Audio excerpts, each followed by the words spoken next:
Morning everyone. আজকের ব্রেকফাস্টটা একটু different. Cake, egg and strawberry coffee. কারণ এগটা তৈরি হয়েছে সম্পূর্ণ রাগি অ্যান্ড ওটস দিয়ে। যদি আমরা ওটস, রাগি অ্যান্ড খেজুর দিয়ে স্মুদি খেতে পারি, তাহলে কেক কেন খেতে পারবো না, তাই না? এর মধ্যে তো আর কিচ্ছু নেই, ওই খেজুরও দেওয়া আছে। প্রান্তিক খেজুরটা তোমার জন্য ভালো। তো যাই হোক, এটাই হচ্ছে আজকে আমাদের ব্রেকফাস্ট, কারণ অন্য কিছু খেতে ইচ্ছা করছে না। আর স্ট্রবেরি তো আমার ফেভারিট। অনেকদিন পর স্ট্রবেরি পেয়েছি আমি, তাই স্ট্রবেরি কিনে নিয়ে এসেছি। চলো ব্রেকফাস্টটা সেরে ফেলি।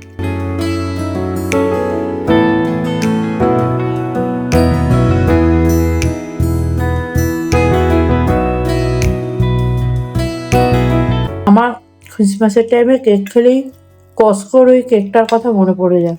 হ্যাঁ, না, একদম লোড অফ ড্রাই ফ্রুটস। কত যে ড্রাই ফ্রুটস দিত, প্যাকেট উল্টে বলে দিয়ে দিত। প্রান্তিকের এত ঠান্ডা লেগেছে, ওর গলায় প্রচন্ড ব্যথা হয়েছে। এমনি সর্দি কাশি কিছু হয়নি, মাঝে মাঝে একটু খুক খুক করে কাশছে, কিন্তু গলাটায় ওর প্রচন্ড ব্যথা হয়েছে। ও ঢোক গিলতে পারছে না, এমনকি জল খেতে গেলেও ওর গলায় লাগছে। তো বুঝলাম যে টনসিলে, আমি বললাম টনসিলেই তোমার ব্যথা করছে। বললাম মানে আগে ব্যথাটা এইখানে ছিল, এখন বলছে এখানে। মানে মধু আর তোমার ব্ল্যাক পেপার পাউডার জেনারেলি আমরা শীতকালে খাই, তো ওটা খেয়েও ওর কিছু হচ্ছে না। তো প্রান্তিক বললো যাই একবার একটু ডাক্তার দেখিয়ে আসি। আজকে ওর অফিস যাওয়ার কথা, ও বললো আমি অফিস যাব, সব জিনিস খাবার দাবার রেডি করো। আমি বললাম ঠিক আছে, করে দেবো।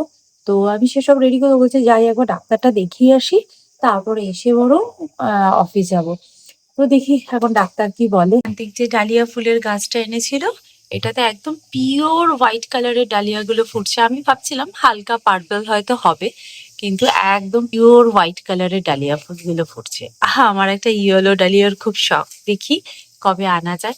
আর এই হচ্ছে আমার গাঁদা গাছ, খুব ভাল লাগে আমার গাঁদা গাছ। আর ওইখানে তো আমার বোগনভিলিয়া রয়েছে। আমি শীতের সমস্ত জিনিস পেরে ফেলেছি। ওই ওপরে আমার এরকম একটা ব্যাগের মধ্যে থাকে, এই যে অর্গানাইজারের যে ব্যাগগুলো হয় না, এই যে এইরকম ব্যাগের মধ্যে করে আমি উইন্টারের সমস্ত সোয়েটার গুলো রেখে দিয়েছিলাম। এমনি ড্রেস গুলো ছিল যেগুলো উইন্টারে পরার মতন, সেগুলো আমি আগেই একদিন বের করেছি। আর আজকে সোয়েটার গুলো বের করছি, কারণ এখন না রাত্রিবেলা মানে সন্ধ্যেবেলার দিকে বেরোতে গেলে একটু গায়ে কিছু দিতে হয়, না হলে খুব ঠান্ডা লাগে যতই ফুলাতা জামা পরি না কেন। তারপর হচ্ছে টুইটি সকালবেলা সকালবেলা স্কুলে যায়, বিকেলবেলা পড়তে যায়, সেই জন্য জামা কাপড়। ওর সোয়েটার আমি অনেকদিন আগেই বের করে দিয়েছি। তো আজকে আমি আমার আর প্রান্তিকের গুলো বের করছি। দেখবে এই সোয়েটার গুলো তো উইন্টার ছাড়া আর পরা যায় না। আর কি যে এই যখন উইন্টার আসে তখনই বের করে করে পরি। এটা আমি কানাডাতে কিনেছিলাম, কানাডার গ্যাপ থেকে কিনেছিলাম। এর সাইজটা হচ্ছে এস, কিন্তু সাইজটা দেখো একটু বড়, মানে একটু ওভার সাইজ সোয়েটার আর কি। এর রংটা আমার ভীষণ প্রিয়, মানে জাস্ট এইটা সোয়েটারটা পরো আর এর সাথে একটা ব্ল্যাক হোয়াইট যে কোনো কালারের একটা স্কার্ট পরতে পারো, লেগিংস পরতে পারো, জিন্স পরতে পারো, ভীষণ ভালো লাগে। আর এই সাইডটা এরকম একটু কাটিং করা আছে, ভীষণ ভালো। আর গ্যাপের প্রোডাক্ট তো মানে এটার সঙ্গে কোনো কম্প্রোমাইজ নেই, খুব ভালো লাগে আমার। এই কালারটার জন্য আমি এই সোয়েটারটা নিয়েছিলাম জানো। তো যাই হোক, স্টাইলটার থেকেও কালারটা আমার বেশি পছন্দ। তো এক এক করে আমি সমস্ত আমার সোয়েটার, তারপর হচ্ছে কোট, এগুলোকে বের করে ওয়ার্ড্রপে হ্যাং করে দেবো। ওয়ার্ড্রপে একটা লেয়ার আমি মানে বড় করে নিলাম, যাতে এগুলোকে ভালো করে হ্যাং করা যায়। তো চলো এগুলোকে পরপর সাজিয়ে নিই।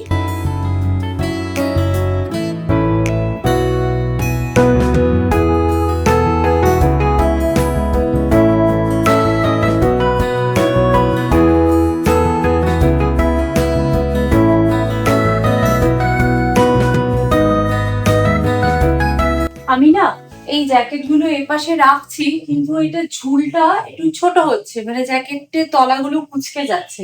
তাতে যে সমস্ত সোয়েটার গুলো রাখবো, তলাগুলো একটা আয়রনটা কেমন একটা নষ্ট হয়ে যাবে। সেই জন্য ভাবছি টপের ঝুলগুলো একটু ছোট, টপ গুলোকে এদিকে শিফট করে দিই, জ্যাকেট গুলোকে এদিকে রাখি। কারণ এই জায়গার লেন্থটা অনেক বেশি। যদি আমি নিচে লেন্থটা বেশি বলে একটা বাস্কেট রাখি, তো দেখি যদি এই অবধি চলে আসে তো ভালো, আর না হলে এই বাস্কেটটাকে আমি কোথাও একটা মুভ করে দেবো। তো সেটাই করা আমার মনে হয় ভালো হবে। তো ফার্স্টে আমি টপগুলোকে এদিকে শিফট করে দিই। আবার টপগুলো ঝুলে একটু ছোট থাকে না, তো এইখানে ভালো হবে, একদম পারফেক্ট।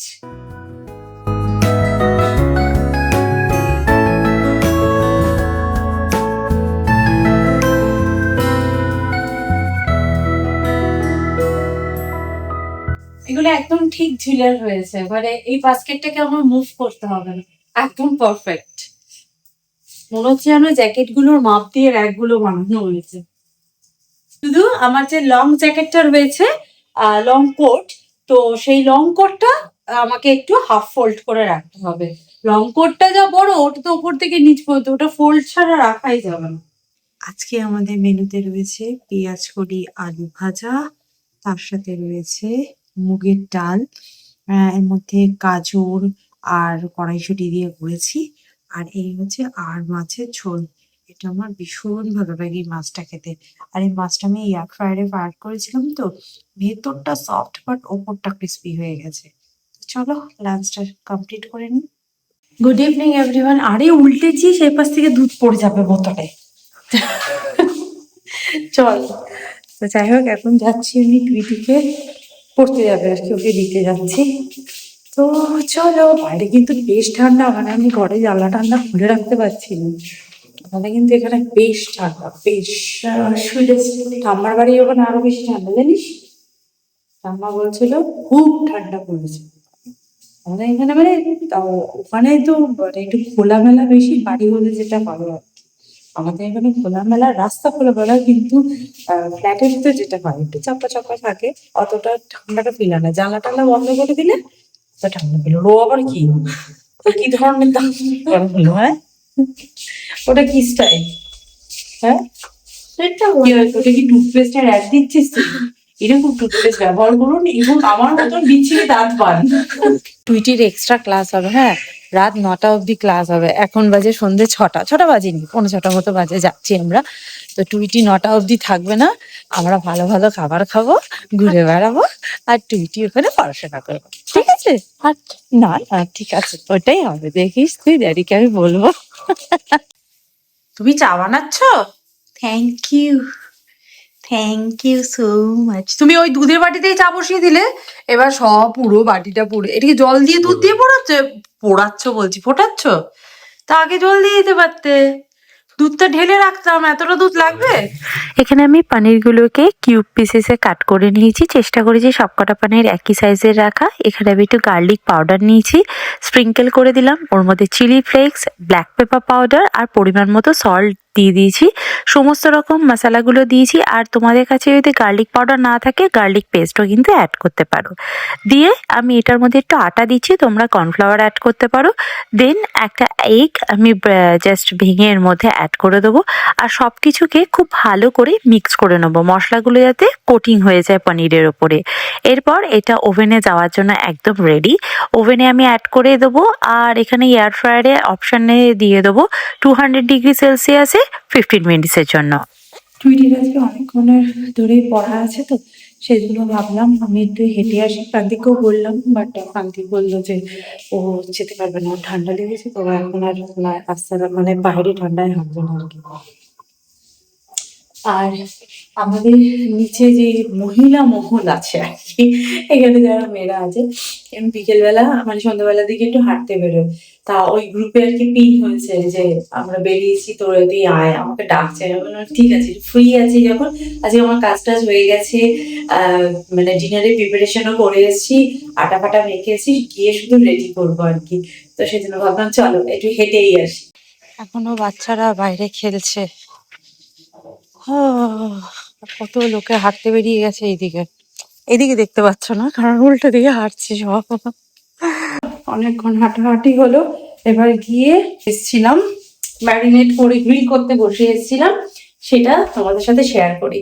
দারুণ হয় এই গার্লিক চিকেন, হয় জেনারেলি গার্লিক ফিশ হয়, বাট আমি আজকে বানাচ্ছি গার্লিক পনির, খুব ইয়ামি হবে। আর পরোটার সাথে, লাচ্ছা পরোটার সাথে বেশি ভালো লাগবে ফ্রাইড রাইসের সাথে, বাট আমি আজকে বানাবো রুটির সাথে। প্যানের মধ্যে আমি একটু বাটার অ্যাড করে দিলাম। বাটারটা ভালো করে মেল্ট করে নিই। ওর মধ্যে অনেকটা পরিমাণে রসুন কুচি আর একটু কাঁচা লঙ্কা কুচি অ্যাড করে একটু ফ্রাই করে নিচ্ছি। যখনই রসুনের কালারটা হালকা চেঞ্জ হয়ে যাবে তখন ওর মধ্যে পরিমাণ মতো সল্ট আর অ্যাড করব হচ্ছে black pepper powder. Black pepper পাউডারটা কিন্তু টেস্ট অনুযায়ী অ্যাড করবে। দিয়ে ভালো করে মিক্স করে নেওয়ার পর আমি এখানে আটা একটু জলে গুলে রেখেছিলাম, তোমরা চাইলে কর্নফ্লাওয়ার দিতে পারো জলে গুলে, এবং 1 চামচ মতো সয়া সস দিয়ে আমি ভালো করে মিক্স করে দিচ্ছি। এই দেখো পনিরগুলো সুন্দরভাবে ফ্রাই হয়ে গেছে। এগুলো তোমরা ডিপ ফ্রাইও করতে পারো। দেখো পনিরগুলো কতটা সফট হয়েছে, ওপরটা ক্রিস্পি কিন্তু ভেতরটা ভীষণ সফট। দিয়ে পনিরগুলোকে এক এক করে আমি অ্যাড করে দেবো। দিয়ে সব কিছুকে খুব ভালো করে মিক্সড করে নেবো। এর উপরে একটুখানি কোরিয়ান্ডার লিভস আমি স্প্রিঙ্কল করে দিচ্ছি। আর এখানে বাটার গার্লিক পনির একদম রেডি, ভীষণ tasty. Butter garlic paneer is ready, so yummy. কিরে, দেখে লোভ লাগছে নাকি? তুই তো একটুখানি জিভ দিয়ে জল বেরোচ্ছে, দারুণ স্মেল বেরোচ্ছে, দারুণ। দেখ ধোঁয়া। চিকেন নাকি? না না, পনির, চিকেন ফিকেন নয়, এটা ভেজ। গার্লিক খাচ্ছে, ভেজ।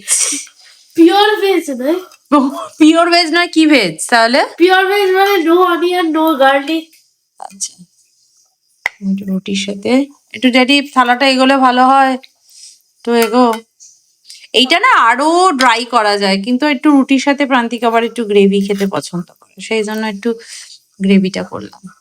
আর দেবো না, সরো সরো সরো, থালা পেতে বসেই রয়েছে, যেন আরো দিয়েই যাবো, আরো দিয়েই যাবো। আমি টেস্ট করব। বাবা, খেয়ে বল। কি ধনে পাতা ওটা? না, ওটা ডিমটার থেকে উঠেছে। ভালো হয়েছে, ভীষণ ভালো হয়েছে। So yummy. ঝাল তো হবেই। এই যে ড্যাডি ঠান্ডা লেগেছে, এই গোলমরিচের ঝালটা খাবে আর একদম ঠিক হয়ে যাবে। চলো আমিও একটু খেতে শুরু করি। এই রেসিপিটা তোমরাও ট্রাই করো আর আমাকে কিন্তু কমেন্ট করে জানিও যে তোমাদের কেমন লেগেছে। আমার তো দুর্ধর্ষ লেগেছে। আজকের পনিরটা যা ভালো হয়েছে না, দারুণ হয়েছিল। আমি আরও একদিন বানাবো। আর এরপরে ইচ্ছা আছে অন্য কিছু দিয়ে ট্রাই করার। দেখো, ফিশ, চিকেন এগুলো দিয়ে তো খেয়েই থাকি। তো আজকে পনির দিয়ে ট্রাই করেছি, এবং নেক্সট একদিন অন্য কিছু দিয়ে ট্রাই করব, দেখবো কেমন হয়, আর অবশ্যই তোমাদের সাথেও শেয়ার করব। তো চলো আজকের ভিডিওটা তাহলে এখানেই এন্ড করছি। দেখা করব নেক্সট ভিডিওতে। ততক্ষণের জন্য তোমরা খুব ভালো থেকো, সুস্থ থেকো আর লাইফটাকে এনজয় করো। Bye bye, see you in next video. By.